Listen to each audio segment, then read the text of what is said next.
Dulu tuh kita pakai bubuk kopi ditempel di masker. Jig pada waktu itu bukan jig seperti jig sekarang yang ada di PT Inka. Loroi itu bentuknya kayak kuda kepang, sehingga itu yang diistilahkan kuda Troya.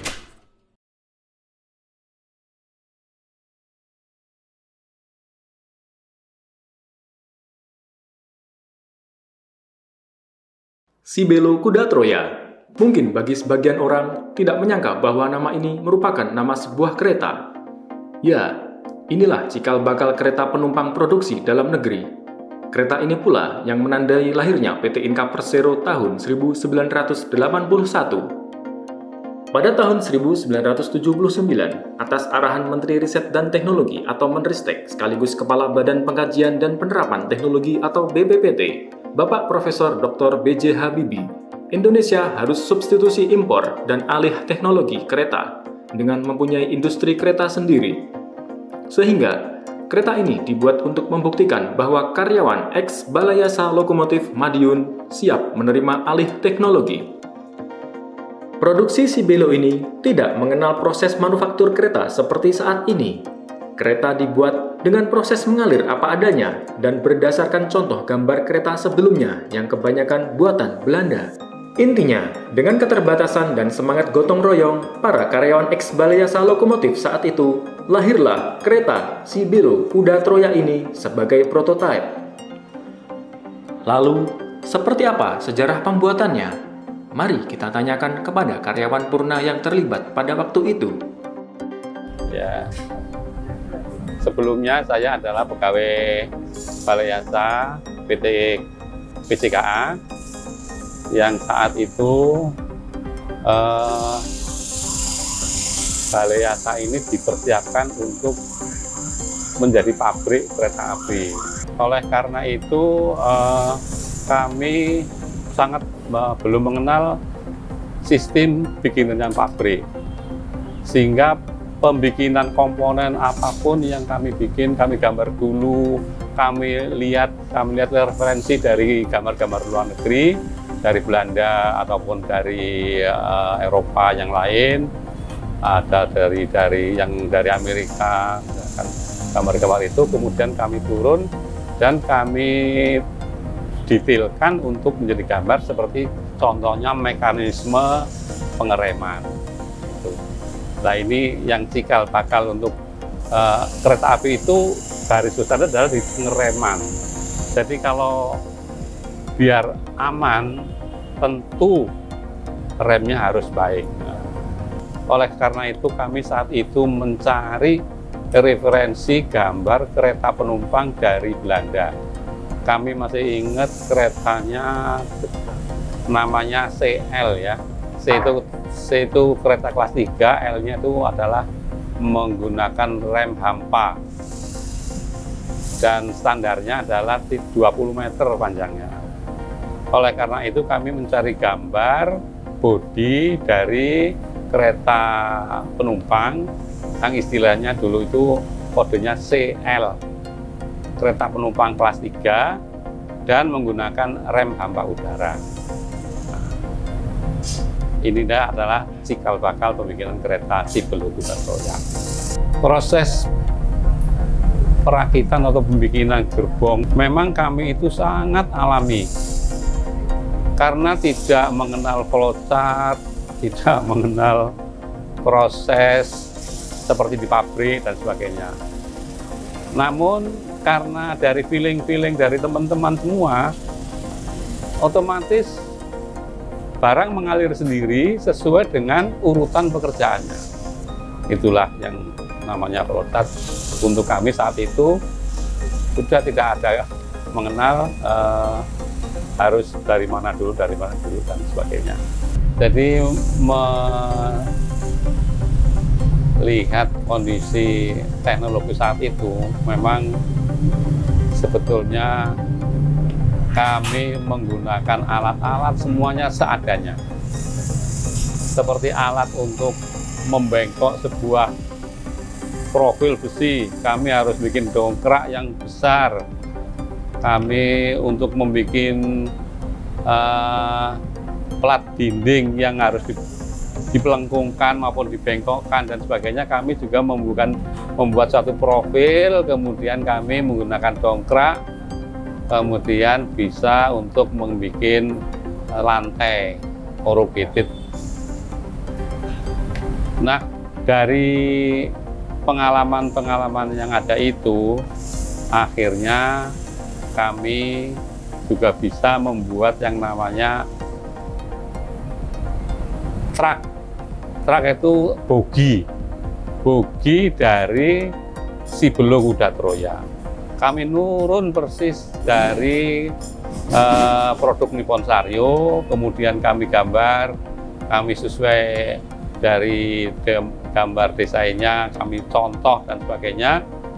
Kemudian kami potong menggunakan brander seadanya dan kami gerinda dan sebagainya, dibengkokkan, panaskan dan sebagainya. Akhirnya pasti konstruksi dan semuanya itu pekerjaan tangan, menggunakan pekerjaan tangan semua.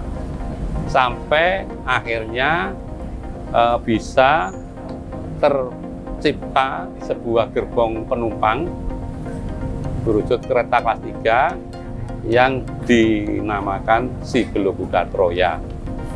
Ya, nama yang memberi itu adalah Kepala Balai Yasa Madiun dulu, Bapak Raden Ahmad Duryat saya. Dan itu sudah sempat dites lari Madiun sampai Kertosono, pulang pergi.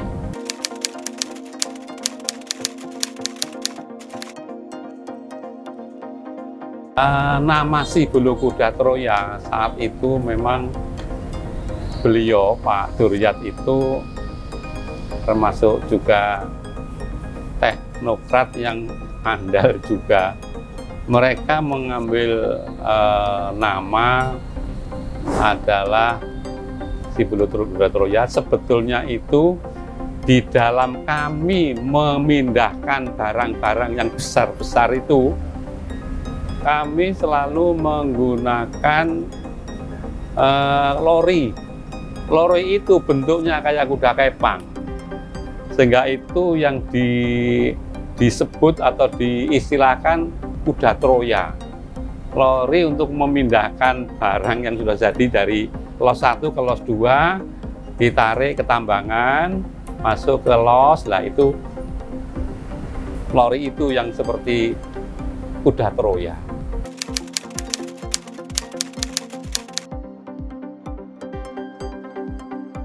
Lama pembuatan dari start sampai dengan selesai kira-kira ya sekitar 1 tahun lah.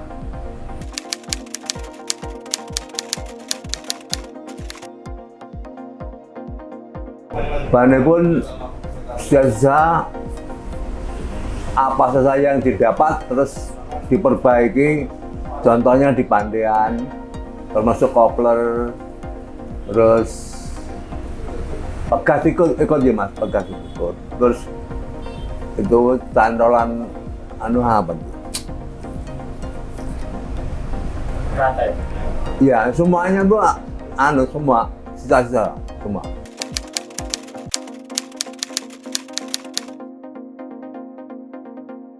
Saya memegang seluruh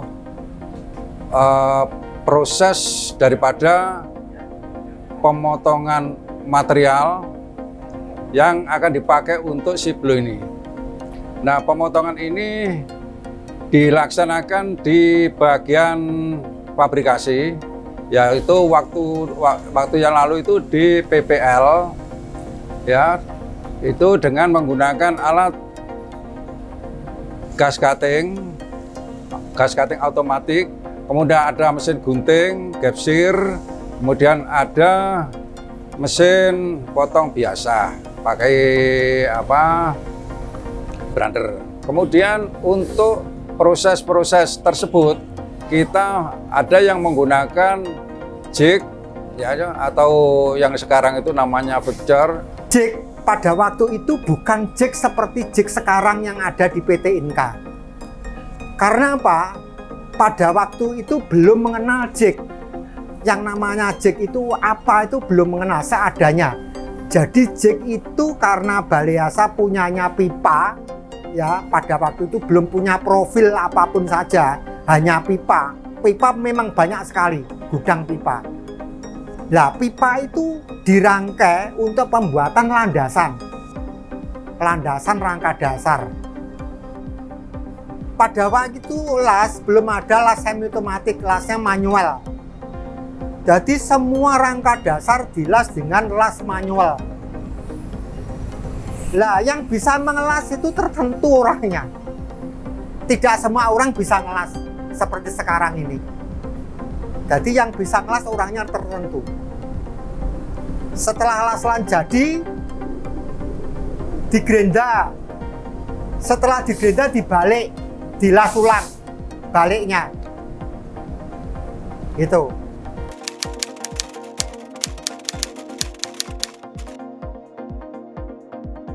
Jadi pada waktu pembuatan si belo ini, proses paintingnya, saya di bagian quality control. Jadi proses pengecatan si belo ini, yaitu ada beberapa proses. Yaitu pertama, kebersihan. Untuk mencapai cat supaya ada kualitasnya, jadi kita kebersihan dulu dengan cara, karena belum ada namanya grease blasting ya, atau namanya pembersihan dengan alat atau tool. Yang ada adalah pakai sikat baja. Dan untuk tar-tar yang kandel, yang tebal, itu kita pakai hammer untuk menghilangkannya. Setelah hilang semua, baru kita proses mani atau primer. Primer juga gitu, bukan tidak menggunakan pakai spray, tapi yang kita gunakan adalah pakai puas. Yang kedua atau yang ketiga, setelah itu selesai semua, kita lari ke pekerjaan pengecoran atau unitek, ngecor lantai. Kita menggunakan batu apung yang kita giling. Batu apung kita giling itu kita datangkan dari daerah Kresek atau daerah Dolopo ya. Terus setelah itu kita cor pakai latek dan semen. Itu juga ada masalah juga, karena batu apung itu kan beratnya kan ringan sekali ya, ringan sekali. Sehingga pada waktu kering itu lama sekali, ada seminggu baru kering. Setelah selesai itu, baru kita mengerjakan namanya dempul. Dempul bukan polyester pati, tapi yang berbahan alkyd resin yang namanya isamu. Supaya kita tebal, itu kita campur dengan grafit. Kalau sudah selesai semua, kita gosok, Pak. Gosok bukan pakai sanding, tapi pakai kertas gosok. Pakai itu, kita gosok itu, berapa orang gitu, sehingga ya rata, rata dipaksakan. Tidak rata seperti ini kira-kira. Setelah selesai itu, kita gosok ya, kita cat lagi, Pak. Kita cat lagi untuk menentukan mana yang lubang, mana yang nggak rata.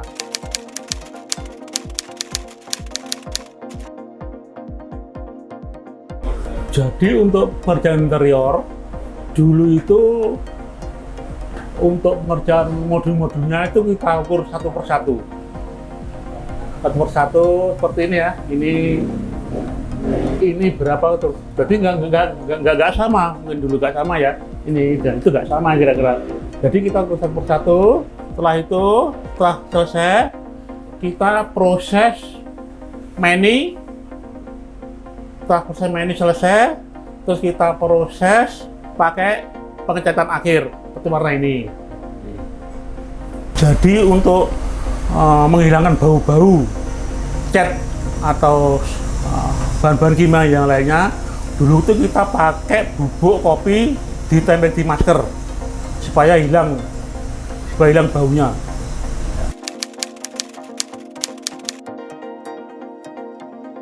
Sebelum kita awal-awal pembuatan tinta ini, memang untuk listrik tanpa gambar Pak, hanya langsung dipasang-pasang gitu aja. Dan kabelnya pada waktu itu pakai kabel NJM ukuran 2x2,5 untuk lampu-lampu. Dan untuk power pakai kabel NJM ukuran 4x25. Dan untuk lampu-lampu pada waktu itu kita pakai lampu TL 20 watt yang dimodifikasi dari bagian listrik juga, mulai dari kapnya, perakitannya dibikin sendiri di sini. Untuk fan pasangin itu kita beli pasangin lokal, kita modifikasi tempat dudukannya, kapnya, terus soket-soket dimodifikasi.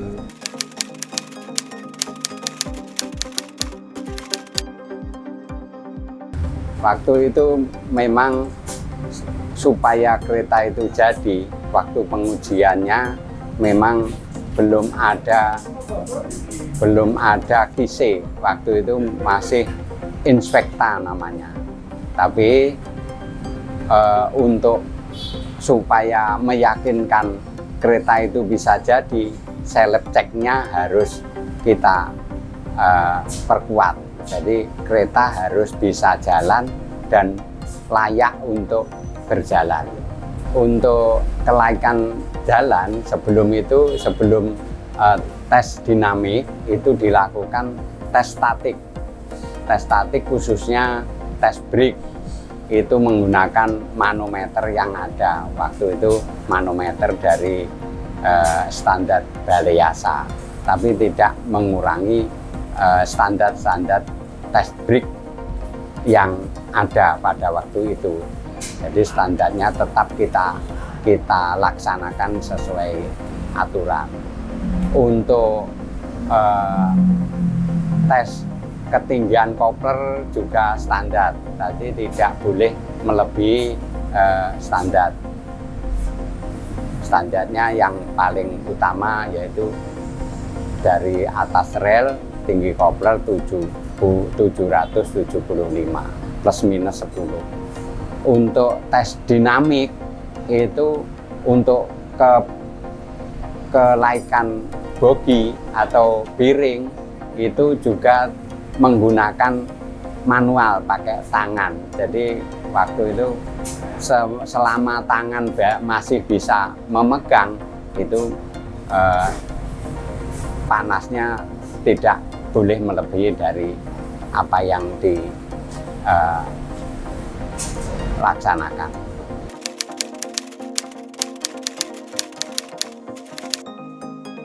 Sebagai bukti bahwa kita itu ingin punya industri, dipercaya oleh pemerintah sebagai contoh, itu kita motivasi semuanya teman-teman di workshop itu untuk menjadikan si Belok Kuda Troya ini sebagai bukti bahwa kita mampu untuk mewujudkan si Belok Kuda Troya itu jadi terwujud. Ini akhirnya terciptalah si Belok Kuda Troya sebagai cikal bakal berdirinya industri kereta api yang ada di Madiun ini. Alhamdulillah sekarang dengan udah berdiri ini dan udah sukses sampai sekarang, mudah-mudahan Inka tambah jaya, tambah maju, tambah pesat, dan tetap kita harus berjuang untuk industri yang kita cintai ini. Teman-teman, jadi jangan mudah menyerah dengan keadaan. Kita harus berani dan mampu dan bisa. Sebenarnya apa yang dikerjakan di luar, baik di Jepang maupun di negara Eropa, baik di Amerika, sebenarnya prinsip kerjaan itu sama aja, bisa aja. Kita orang-orang Indonesia bisa melakukan pekerjaan itu. Cuma faktor yang mungkin yang harus kita dibenahi, kita diperbaiki adalah faktor kedisiplinan. Kedisiplinan, etos kerja dalam menghadapi pekerjaan. Ya, dalam menghadapi pekerjaan kita harus disiplin waktu, disiplin tentang mutu yang diinginkan. Kalau diberi kesempatan, raihlah kesempatan itu sebaik-baiknya mungkin, sebaiknya, dan selesaikan sebenar-benarnya. Kalau nggak tahu, bisa nanyakan saya yang udah tahu. Kalau nggak bisa, kita bisa mempelajari sama yang udah melakukan pekerjaannya. Gitu. Dan inilah wujud si Belok Kuda Troya, dulu dan kini. Sejak tahun 2021, Sibilo Kuda Troya telah difungsikan sebagai ruang terbuka untuk umum di area PT Inka Persero Madiun.